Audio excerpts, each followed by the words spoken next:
तो hello class 9 students, welcome back to the channel Eduflux class 9 10 10। तो exam आने वाले हैं और स्ट्रक्चर ऑफ एटम को अभी बिल्कुल भी नहीं पढ़ा है। तो आज वन शॉट के अंदर अंडर 30 मिनट्स इस चैप्टर को पूरा कवर करने वाले हैं।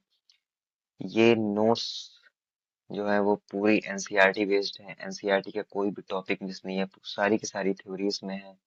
ये वीडियो सिर्फ वो ना देखें जिन्होंने इस चैप्टर को भी बिल्कुल भी नहीं पढ़ा। ये वीडियो वो भी देखें जिन्हें एक बार क्विक रिवीजन चाहिए, क्योंकि मैंने नोट्स इस फॉर्म में बनाए हैं कि आपका एक क्विक रिवीजन हो जाएगा। और उन लोगों के लिए तो है ही जिन्होंने अभी चैप्टर बिल्कुल भी नहीं पढ़ा है, क्योंकि कुछ भी मिस नहीं है और सिर्फ 15 स्लाइड्स में आपका पूरा चैप्टर कवर हो जाएगा। तो चलिए शुरू करते हैं। की फोकस रहेगा इंपॉर्टेंट टॉपिक्स पे, जो कि है डिस्कवरी ऑफ सब एटॉमिक पार्टिकल्स, एटॉमिक मॉडल्स और electronic configuration. Early ideas of matters के बारे में बात करते हैं। 500 बीसी इंडिया में महर्षि कनड ने एक पोस्टुलेट दिया कि matter is made of tiny particles का परमाणु। मैटर छोटे छोटे पार्टिकल्स से मिलकर बना है, जिनको परमाणु कहते हैं। और वो इंडिविजिबल होता है, यानी कि उसे फर्दर डिवाइड नहीं कर सकते। 400 बीसी में ग्रीस के दो साइंटिस्ट डेमोक्रिटस और ल्यूकिपस यूज द टर्म एटम। उन्होंने परमाणु के लिए टर्म एक दिया जिसे एटम कहते हैं। इनका भी मतलब इंडिविजिबल से ही था। 1800 में डाल्टन एटॉमिक थ्योरी ने कंफर्म किया कि atom is the smallest particle and can not be divided. Atom के आगे हम लोग किसी भी मैटर को डिवाइड नहीं कर सकते। जैसे ये स्टोन है, पत्थर है, इसको तोड़ेंगे रॉक बनेगा, इसको तोड़ेंगे तो छोटे छोटे पेबल्स बन जाएंगे, इसको आगे फर्दर डिवाइड करेंगे तो सैंड बन जाएगी। सैंड के बाद जो आएगा वो एटम आएगा। इसके बाद हम लोग डिवाइड नहीं कर सकते। ये कहा डाल्टन एटॉमिक थ्योरी ने, ठीक है। इसके आगे हम लोग डिवाइड नहीं कर सकते। अब discovery of charged particles, cathode rays electron. ये जो कैथोड टर्मिनल यानी कि नेगेटिव टर्मिनल से ये जो रेज निकल रही हैं, ये सारी कैथोड रेज हैं। इसको जे थॉमसन ने इलेक्ट्रॉन को डिस्कवर किया था 1897 में। Negative charge rays emitted from cathode, ये जो रेज निकल रही हैं ये सारी नेगेटिवली चार्ज है। क्यों? क्योंकि कैथोड है और कैथोड नेगेटिवली चार्ज ही होता है। Particle name electron. इस रेज में जो पार्टिकल है वो इलेक्ट्रॉन है, ठीक है। नेक्स्ट आती है एनोड या फिर कैनाल रेज। ये एनोड, कैथोड माइनस था, एनोड प्लस है। इसकी डिस्कवरी किसने की? ई गोल्डस्टीन ने 1886 में। ये positively charge radiation from gas discharge. ये जो रेस निकल रही है पॉजिटिवली चार्ज है। क्यों पॉजिटिवली चार्ज है? क्योंकि एनोड जो होता है वो पॉजिटिवली चार्ज होता है। और positively charge radiation from gas discharge, ये पॉजिटिवली चार्ज रेडिएशन है क्योंकि गैस डिस्चार्ज हो रहा है यहाँ पे जो अंदर इस कंटेनर के अंदर गैस डिस्चार्ज हो रही है, इसलिए ये पॉजिटिवली चार्ज है। Led to discovery of proton. इसी एनोड कैनाल रेस की वजह से या फिर पॉजिटिव आयन की वजह से प्रोटॉन की डिस्कवरी हुई। नेक्स्ट आता है थॉमसन्स मॉडल, प्लम पडिंग, ठीक है। Propose the first model of an atom. Thomson ने एक एटम को पहली बार समझाया कि एटम का मॉडल, एटम कैसा दिखता है एक्चुअली, मतलब उन्होंने एक आइडिया दिया। तो उन्होंने पोस्टुलेट दिए तीन। पहला, atom is a positively charged sphere, ठीक है। दूसरा, electrons are embedded in it like seeds in a watermelon। तीसरा है neutrality, total positive charge is equal to total negative charge, ठीक है। अब देखो, ये जो मैं सर्कल बना रहा हूँ उन्होंने यही कहा था कि एक पॉजिटिवली चार्ज स्फीयर है और इसमें इलेक्ट्रॉन्स ये सीड्स की तरह इसके अंदर है। ये देखो, ये पॉजिटिवली चार्ज स्फीयर है जो गोला तरबूज का, और ये जो इसके अंदर सीड्स हैं ये इलेक्ट्रॉन्स हैं।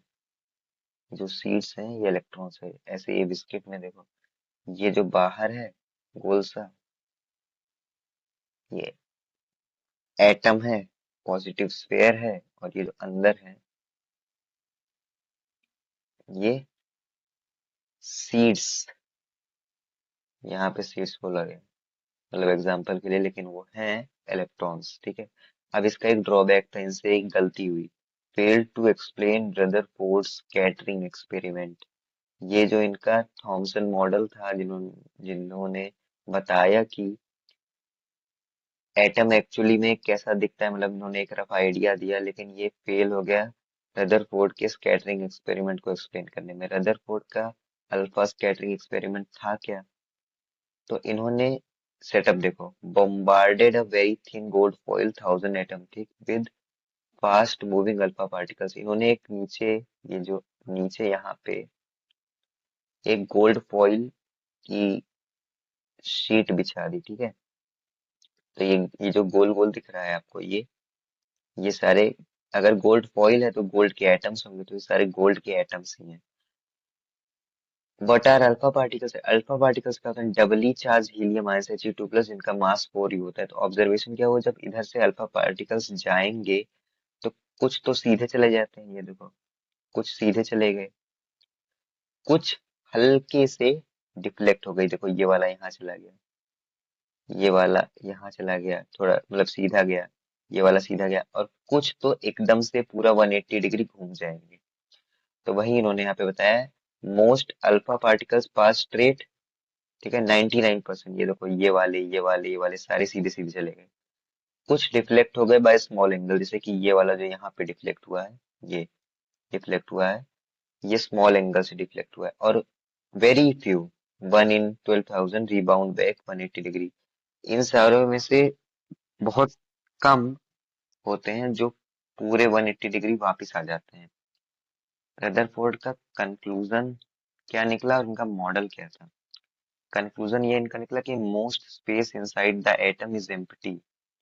एटम के अंदर बहुत सारा स्पेस एम्प्टी, खाली होता है, जिसकी वजह से रेस सीधी निकल जाती है। अब देखो रेस इस एटम से गई है तो यहाँ पे स्पेस खाली था अंदर, इसलिए निकल गई। उन्होंने दूसरा कंक्लूजन ये निकाला कि positively charge is concentrated in a tiny heavy center called the nucleus। Positive charge जो होता है इस कंसेंट्रेटेड, मतलब बहुत ज्यादा होता है, in a tiny heavy centre called the nucleus. अब देखो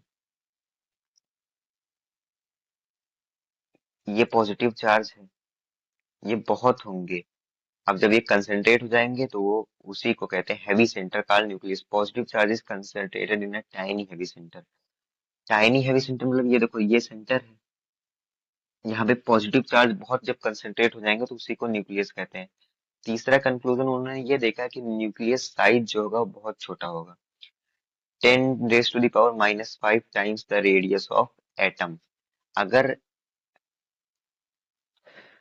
मतलब एटम कुछ बड़ा है, मान लो एक्स टाइम, एक्स है, तो ये होगा x × 10⁻⁻5 times radius of atom, nucleus का साइज।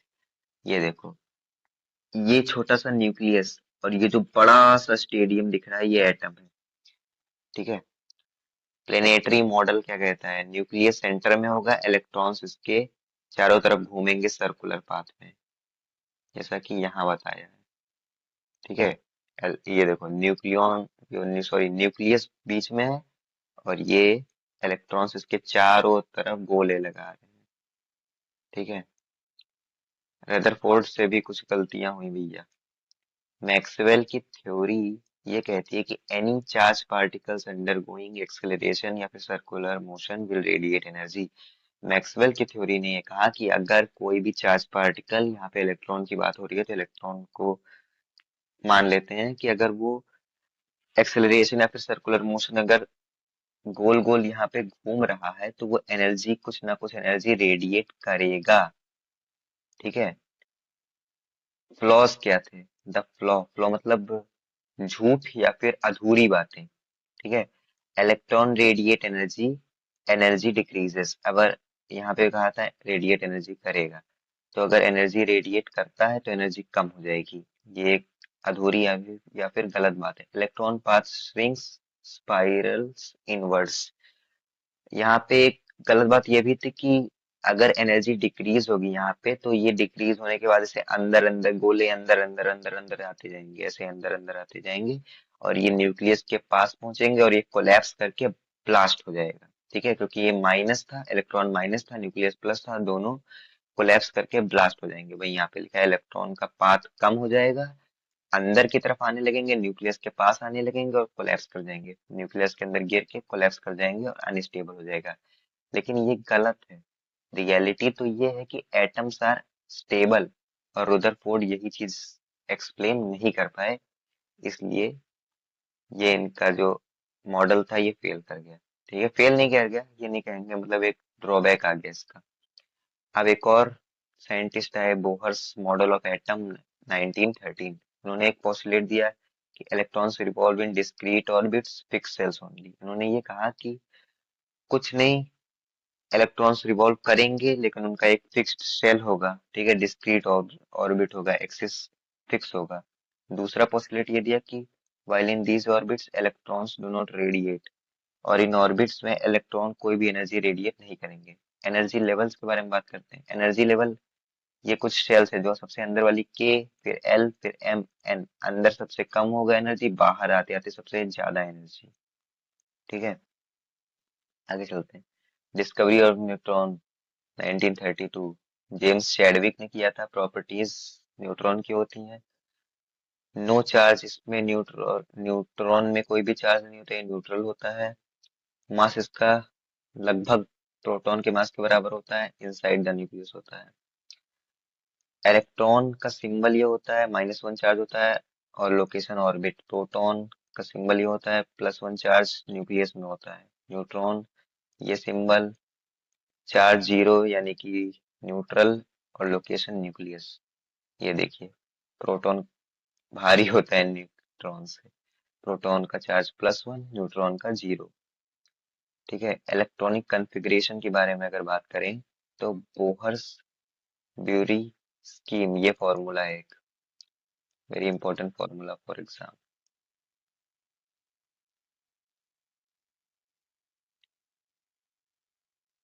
फॉर्मूला है, ठीक है, इसको याद रखना है। 2n², n की जगह पे वैल्यू पुट करनी है। जैसे देखो, यहाँ पे 1 पुट किया, यहाँ पे 2 पुट किया, यहाँ पे 3 पुट किया, तो ये रिजल्ट आया 2, 8, 18। पहला रूल ये था, max electron in a shell इतने ही होंगे, 2n²। एक शेल में जैसे KLMN, KLMN, एक शेल में कितने इलेक्ट्रॉन होंगे ये इससे पता चलेगा, 2n² से। ठीक है, दूसरा rule, outer most shell can not hold more than 8 electrons. Octet rule ये कहता है, अगर देखो ये एक शेल है, फिर ये एक शेल है, फिर ये एक शेल है, तो ये जो आउटर मोस्ट सबसे बाहर वाली होगी, इसमें 8 से ज्यादा इलेक्ट्रॉन नहीं हो सकते। जैसे 1 हो गया, 2 हो गया, 3 हो गया, 4 हो गया, 5 हो गया, 6 हो गया, 7 हो गया और 8 हो गया, मतलब 8 से ज्यादा इलेक्ट्रॉन नहीं कर रख सकता ये आउटर मोस्ट लेयर, ये ऑक्टेट रूल कहता है। जैसे कि ये जो लास्ट में जो इलेक्ट्रॉन लिखा जाएगा यही आउटर मोस्ट शेल का होगा, तो ये 1 है, ये 7 है, मतलब ये ऑक्टेट रूल को एक्सप्लेन करता है। वैलेंसी एंड स्टेबिलिटी की बात करें, octet rule, atoms want 8 electrons in outer most shell to be stable. Atoms को भी नोबल गैसेस की तरह आखिरी शेल में 8 इलेक्ट्रॉन चाहिए ताकि वो स्टेबल रह सके, ठीक है, अनस्टेबल ना हो। वैलेंसी होती है कंबाइनिंग कैपेसिटी एक एटम की, इलेक्ट्रॉन लॉस होते हैं उसमें, गेन करते हैं और शेयर करते हैं ताकि एटम स्टेबल हो सके। वैलेंसी का काम क्या है, combining capacity, electron loss, gain या फिर शेयर इसलिए करते हैं ताकि एटम स्टेबल रह सके। और 8 इलेक्ट्रॉन आउटर मोस्ट शेल में इसलिए चाहिए होते हैं ताकि एटम स्टेबल रह सके।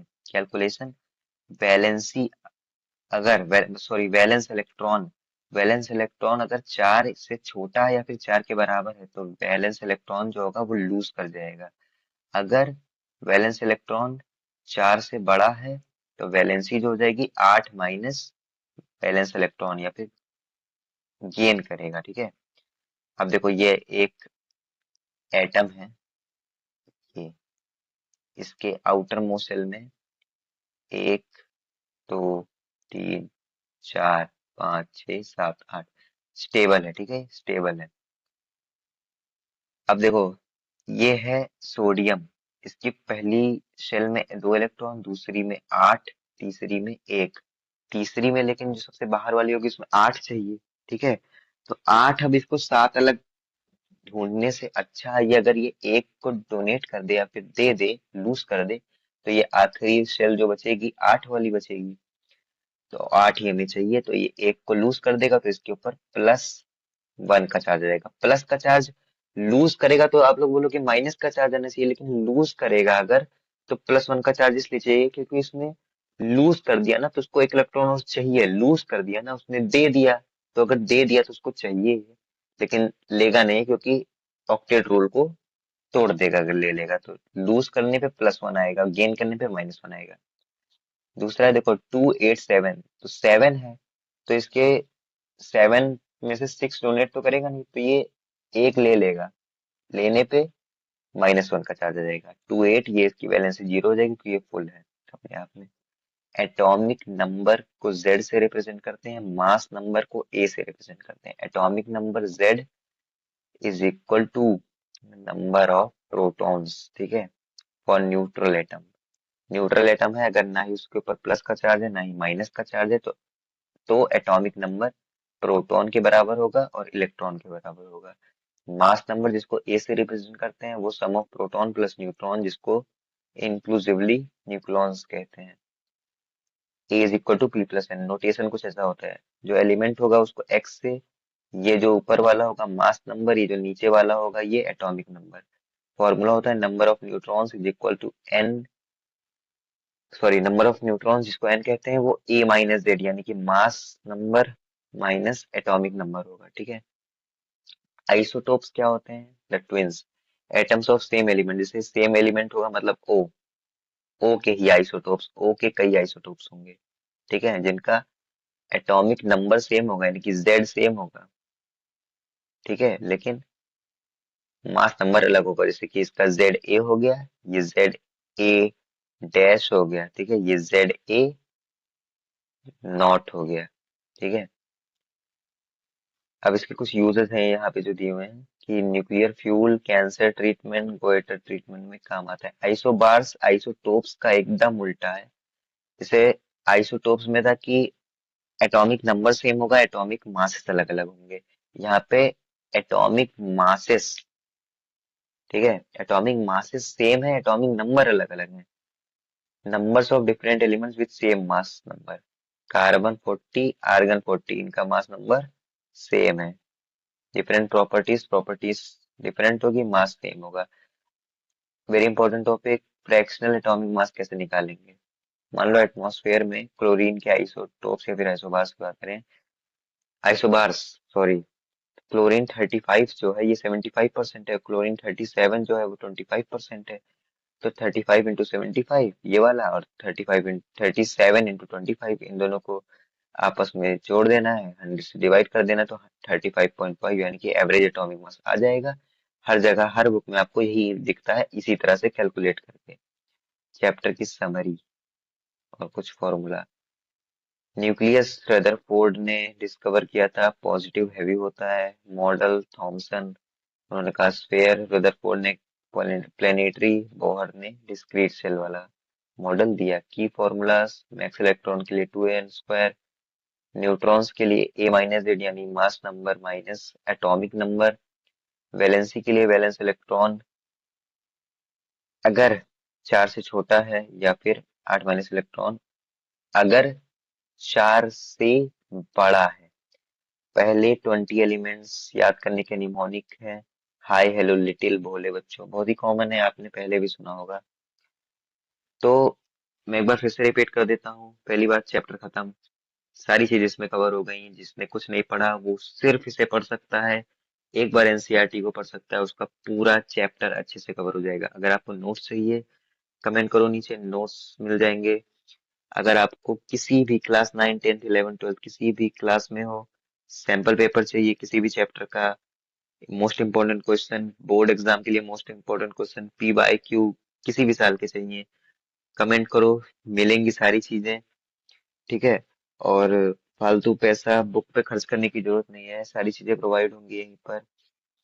और अगर आपको ये जिस नोट्स से मैंने पढ़ाई है, ये नोट्स बहुत ही अच्छी है, अगर आपको पढ़ना है, रिवाइज करना है, तो आप इसका प्रिंट आउट लेके पढ़ सकते हैं। अगर चाहिए तो नीचे कमेंट करें, ठीक है। तब तक के लिए keep watching, keep studying, keep supporting.